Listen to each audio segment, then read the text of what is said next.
And to shed more light on this topic, we're most delighted to be joined over the phone by Dr. Milad Momtaz, the political analyst.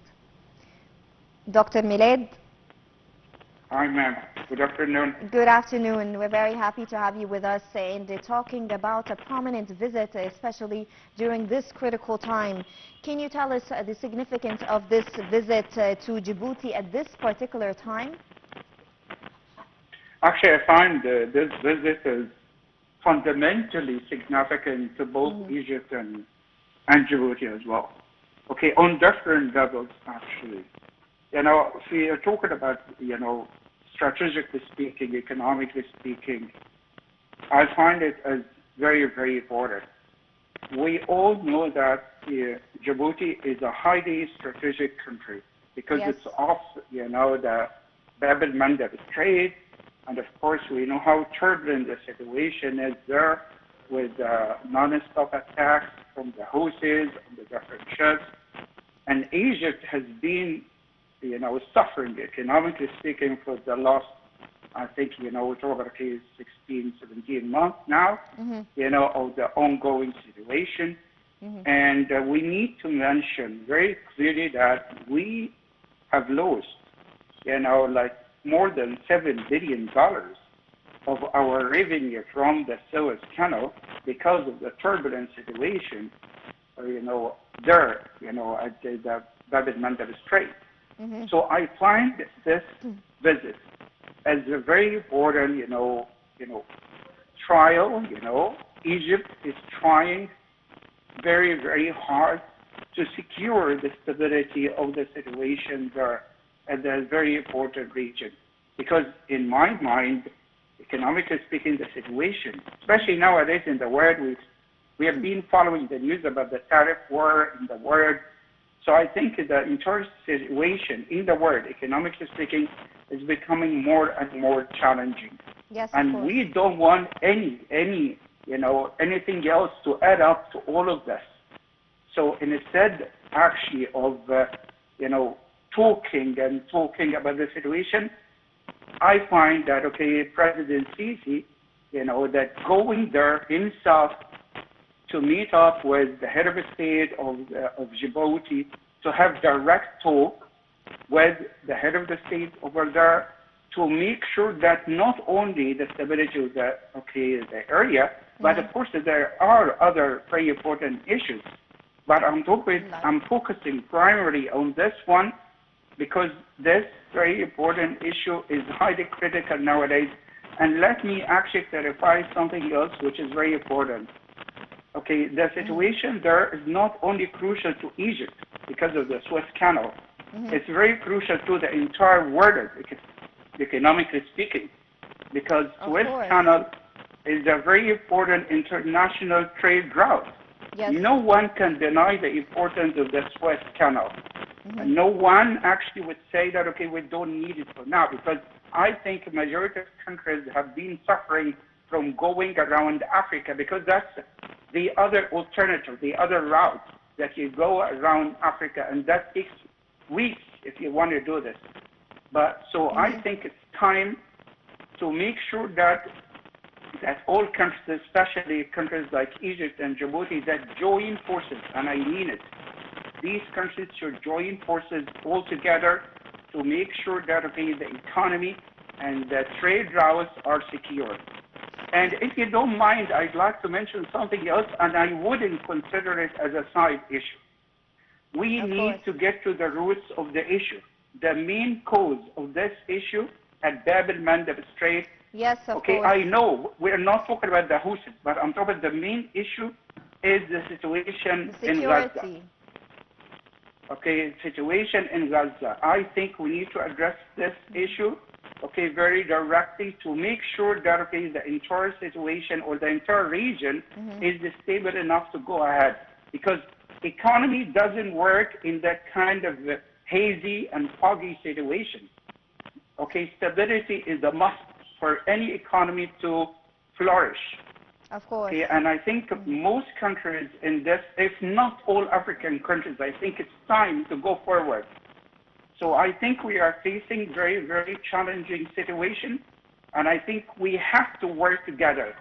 Because some people might not get the fact that Djibouti, as I said earlier, Djibouti is very crucial strategically and economically. Yes. So I think this visit, once again, let me emphasize it, that I think it's perfect timing on our side from President Sisi to go over there and to meet with the head of the state over there and to have regular meetings, because we've been following the news as well about the economic situation and the role that Egypt has been trying to play, or is playing actually, the last couple of years in the Horn of Africa. Because Djibouti is a very important cornerstone in the Horn of Africa.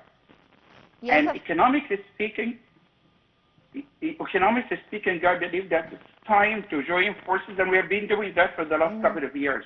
We have been trying to join forces economically to strengthen the economic ties with the other African countries, especially in the River Nile Basin, these countries, and the Horn of Africa as well. Yes, of course. Actually, as you just mentioned, it's that Djibouti is very important for its strategic location. Talking about the Red Sea and the security over there, it's very important that we spread our alliance with the Djibouti, of course. What do you think are the strategic benefits that Egypt will gain from actually establishing a logistical zone in Djibouti beyond the boosting trade volume as well? Okay, this question, I think it's not only crucial. I think that's a compulsory question. Why is that? I actually mentioned earlier that, okay, economic ties with different African nations, that's very crucial to Egypt, because for different reasons, Egypt, like 15 years ago, okay, was not actually, the presence of Egypt wasn't really strong for different reasons. But I think since President Sisi came to power, we talk about, okay, 2014, we talk about, okay, the last 10 to 11 years, we have seen massive changes. Now we see that, okay, Egypt is heading towards Africa. Egypt has been emphasizing, its presence in Africa, politically, economically, strategically, militarily. So I think it's very, very important, and I find the word important even not enough to describe, that kind of approach, I would say, from the Egyptian side towards Africa. Okay, we have been emphasizing this, strategically speaking, and once again, let me say that, okay, that economically speaking, it's very important. Djibouti, and let me give a couple of examples, if you don't mind, regarding Djibouti. Egypt, is building a hospital over there. Egypt is building a highway over there in Djibouti. Yes, okay, we're doing a lot of projects over there, yes. Exactly, and this is all called as what? Infrastructure. So Egypt is to strengthen its economic presence in different African countries through directly contributing to the development of such countries in the field of infrastructure. Because let me be clear, crystal clear actually about this. Africa cannot make it without solid, strong infrastructure. Of course. Africa won't be able to make it. So Egypt actually, because Egyptians, and I'm not exaggerating, Egyptians now, we are very envisioning, farsighted. We want to join forces with different African countries, but we need the right start. Where to start in Africa? From strong infrastructure, as I'm saying. And that's why, okay, we're building hospitals, we're building roads, and I shouldn't forget another example in Djibouti, which is very important. Okay, a solar, plant in Djibouti that would ensure that Djibouti would have enough electricity so as not to rely on other countries. And I think, this is very, very important for the development of the economy of Djibouti. And, okay, on their side, they are very much, grateful to us as Egyptians, because we do care about the development of the Djiboutian economy. And when we are trying to make sure that, okay, this country is independent energy-wise, not to rely on other countries. Yes, and so I think... Yes, sorry to interrupt you. You Okay, can go what I'm on. trying to say is that, okay, we are heading in the right direction, economically speaking, because we have a vision. We have an economic vision towards Africa. Not only, of course, regarding Djibouti, I'm talking broadly speaking. And Djibouti is, part of this kind of vision. And we are trying to get that vision to be like applied the right way. And we are taking, solid steps. We have been taking such steps for the last 10 years now. And we are seeing now some of such, fruits of this kind of vision, the Egyptian vision in Africa. Yes. Another example, if you don't mind, okay, regarding this, that, okay, Djiboutian, okay, they are trying actually to get us, to economically cooperate with them in other fields, okay, like education, for example. So not only economically, I'm talking about another field that might seem to be actually different, but actually they are connected, economy and education. And we have been trying actually, to lay foundations for educational cooperation with Djibouti. Yes, of course, and actually of these projects that you were just mentioning, a lot of projects that we're doing in Djibouti, and of these projects, the planned port connectivity between Egypt and Djibouti, how does this actually reflect on or help reshape the maritime trade routes in East Africa? Okay, once again, okay, and by the way, okay, again, let me go back to a point that I mentioned a couple of minutes ago. Economy is moving really fast nowadays.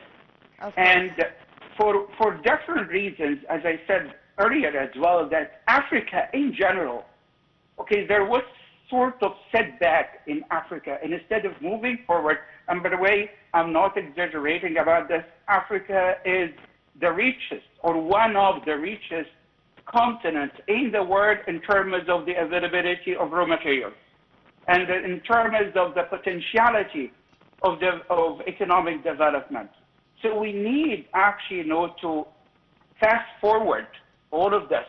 We need to move ahead. We need actually to work on our pace, the speed of working on betterment of our economies in the entire continent. And I think Egypt in that regard, as you mentioned, the example that you mentioned, I think Egypt is a spearhead, one of the most crucial driving forces in doing this in the continent. One aspect which you have just mentioned about the maritime route there between Egypt and Djibouti, that emphasizes the Egyptian vision once again of what seeing the Red Sea differently. We have been trying, to emphasize this, to have strong relations and strong maritime ties with different African countries. And then this would ensure that we benefit as Egyptians, of course. That would make sure that, okay, the people of Djibouti would benefit as well. And not only the people of Djibouti, most of those countries, the eastern coast of Africa would benefit as well. And from this area, we could move, okay, or we would move to, Asia as well. So I think that's kind of like envisioning and perceiving the future the right way, economically speaking. Yes, Dr. Milad Momtaz, the political analyst, thank you so much for your valuable time and your valuable insights regarding this visit. Dear viewers, a short break and we'll be right back.